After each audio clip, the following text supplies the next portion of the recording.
ہے اب تو کچھ سخن کا میرے اختیار بند، رہتی ہے طبع سوچ میں لیل و نہار بند، دریائے سخن کی فکر کا ہے موجدار بند، وہ کس طرح نہ منہ میں زباں بار بار بند، جب آگ ریگی حلقہ ہو با روزگار بند۔ لغت: سخن، بات مراد شاعری، طبع سوچ مراد تصورات خیالات، لیل و نہار رات دن، دریائے سخن مراد شعر و شاعری، موجدار موج رکھنے والا، خلق لوگ عوام۔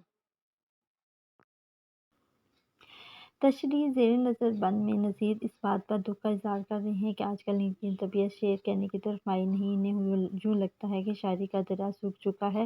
اس کی وجہ یہ ہے کہ آگرہ لٹ چکا ہے، برباد ہو چکا ہے، وہاں کے لوگ بدحال ہو چکے ہیں، ان کے معاش اور کاروبار ختم ہو چکے ہیں، ایسی افراتفری ہے کہ ہر چیز بکھرتی جا رہی ہے، اس لیے وہ سمجھتے ہیں کہ ایسے حالات میں ان کی طبیعت شہر کے لوگوں کی بدحالی دیکھ دیکھ کر شعر کہنے کی طرف مائل نہیں، اب ایک سحر ہے جو ان پر طاری ہے، ایسے ہی تباہ حال شہر کا حال دیکھ کر منیر نیازی نے کہا تھا: منیر اس ملک پر آصف کا سایہ ہے یا کیا ہے کہ حرکت تیز ہے اور سفر آہستہ آہستہ۔ بے روزگاری نے یہ دکھائی ہے مفلسی، کوٹھے کی چھت نہیں ہے یہ چھائی ہے مفلسی، دیوار و در کے بیچ سمائی ہے مفلسی، ہر گھر میں اس طرح سے آئی ہے مفلسی، پانی کا ٹوٹ جاوے ہے جوں ایک بار بند۔ لغت: روزگار، روزی کمانے کا ذریعہ، در، دروازہ۔ تشریح: نظیر آگرہ کی بدحالی کا ذکر کرتے ہوئے کہتے ہیں کہ پورے آگرے میں بے روزگاری عام ہو چکی ہے، ظاہر ہے کہ جب بے روزگاری کی وبا پھیل جاتی ہے تو پھر مفلسی گھروں میں ڈیرا ڈال دیتی ہے، انسان اپنی ضروریات کے لیے بھی دوسروں کا محتاج ہو جاتا ہے، یہ محتاجی انسان کو مایوسی و کفر تک لے جاتی ہے، اس لیے نبی کریم صلی اللہ علیہ وسلم نے محتاجی سے پناہ مانگی، یہ محتاجی ہے جو انسان کو ذلت میں گرا دیتی ہے اور اسے اس کام پر بھی مجبور کر دیتی ہے کہ جو عام حالات میں وہ کرنے کا سوچ بھی نہیں سکتا۔ نظیر نے اپنی ایک نظم مفلسی میں اس کا نقشہ یوں کھینچا ہے: جب آدمی کے حال پہ آتی ہے مفلسی، کس طرح اس کو ستاتی ہے مفلسی، پیاسا تمام رات بٹھاتی ہے مفلسی، بھوکا تمام رات سلاتی ہے مفلسی، یہ دکھ وہ جانے جس پہ آتی ہے مفلسی۔ نذیر اکبر آبادی اپنے اگلے شعر میں کچھ اس طرح بیان کرتے ہیں: بنیے جوہری اور سیٹھ ساہوکار، دیتے تھے سب کو نقد سو کھاتے ہیں اب ادھار، بازار میں اڑے ہیں پڑی ہاک بے شمار، بیٹھے ہیں یوں دکانوں میں اپنے دکاندار، جیسے کہ چور بیٹھے ہوں قیدی قطار بند۔ لغت: صراف، سونے کا کام کرنے والے۔ بنیے ایک ہندو قوم جو عموماً غلے اور پرچون کی تجارت کرتی ہے۔ جوہری موتیوں کا کام کرنے والے۔ سیٹھ، بڑے دکاندار۔ ساہوکار، سود پر روپیہ پیسہ ادھار دینے والے۔ ہاک اڑانا، تباہ و برباد ہونا۔ تشریح: اس بند میں وہ آگرے کی معاشی حالت کا نقشہ کھینچ رہے ہیں، وہ بیان کرتے ہیں کہ ہر طرف مفلسی سی چھائی ہوئی ہے، بازاروں میں ہاک اڑاتی پھر رہی ہے، یعنی دکاندار تو موجود ہیں لیکن گاہک نظر نہیں آتے، ایسے میں وہ شہر کی گزری ہوئی خوشحالی کی تصویر بھی دکھاتے ہیں، وہ بیان کرتے ہیں کہ جب شہر کے اچھے دن تھے تو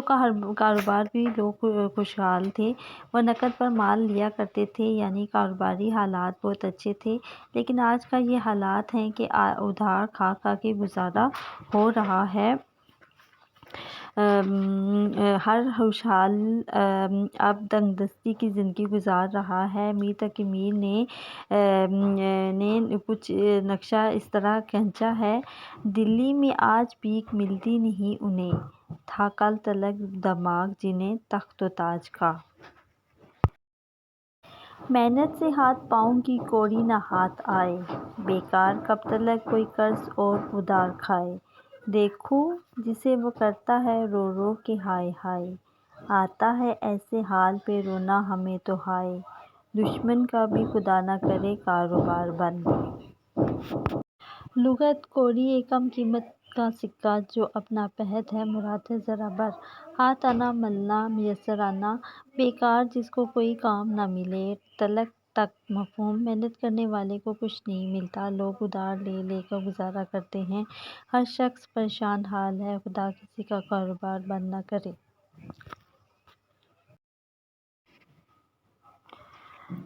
شاعر آگرہ کی معاشی بدحالی کا ذکر کرتے ہوئے کہتے ہیں کہ چونکہ حالات بد سے بدتر ہو چکے ہیں، اس لیے لوگوں کو محنت کے عوض کوڑی بھی نہیں ملتی، یعنی لوگ محنت تو کرتے ہیں لیکن اس کے بدلے میں انہیں کچھ نہیں ملتا، مجبوراً لوگوں کو قرض لے لے کے کھانا پڑتا ہے۔ لیکن یہ بھی ایک مسئلہ ہے کہ انسان آخر کب تک قرض لے لے کے کھائے؟ آخر قرض انسان کا اعتبار خراب کر دیتا ہے۔ پھر شاعر مجموعی حالات کا نقشہ ان الفاظ میں کھینچتا ہے کہ جسے دیکھو وہ اپنا دکھ بیان کرتا ہے: ہر شخص مصیبت کا مارا ہے، ہر طرف بدحالی ہے اور کوئی بھی شخص اس سے محفوظ نہیں۔ یہ بھی دن دکھائے ہیں کہ ایسے حالات میں سوائے رونے کے کچھ نہیں ملتا، لیکن جب بھی کوئی شخص اپنا دکھ دوسروں کو بیان کرنے کی کوشش کرتا ہے تو وہ زیادہ زور و شور سے اپنے غم اور مصیبتوں کا بیان کرنا شروع کر دیتا ہے۔ بقول باقی صدیقی: داغِ دل ہم کو یاد آنے لگے، لوگ اپنے دیے جلانے لگے۔ اس شہر کے فقیر بیکاری جو ہیں تباہ، جو گھر میں جا سوال وہ کرتے ہیں خواہ مخواہ، بھوکے ہیں کچھ بھیجیو بابا خدا کی راہ، وہاں سے صدا یہ آتی ہے پھر مانگو جب دعا، کرتے ہیں ہونٹ اپنے وہ ہوش شرمسار بند۔ لغت: بیکاری، خدا کے نام پر گدھا گری کرنے والے، خواہ مخواہ بے مطلب، ویسے ہی بھیجیو بھجوا دو، دے دو، وہاں ہونٹ بند کرنا، خاموش رہنا، سدا خاموشی۔ تشریح: زیر نظر بند میں شاعر بدحالی کا نقشہ ان الفاظ میں کھینچ رہا ہے کہ شہر میں تباہی اور بربادی کا یہ عالم ہے کہ شہر کے یہ گدھا گروں اور بیکاروں کو بھی بھیک نہیں ملتی۔ یوں تو ہم جانتے ہیں کہ جن لوگوں کو اللہ نے دے رکھا ہو وہ غریب اور محتاجوں کی مدد کرنا اپنا فرض سمجھتے ہیں، یوں اللہ کی راہ میں غریب لوگوں کا بھی بھلا ہوتا رہتا ہے،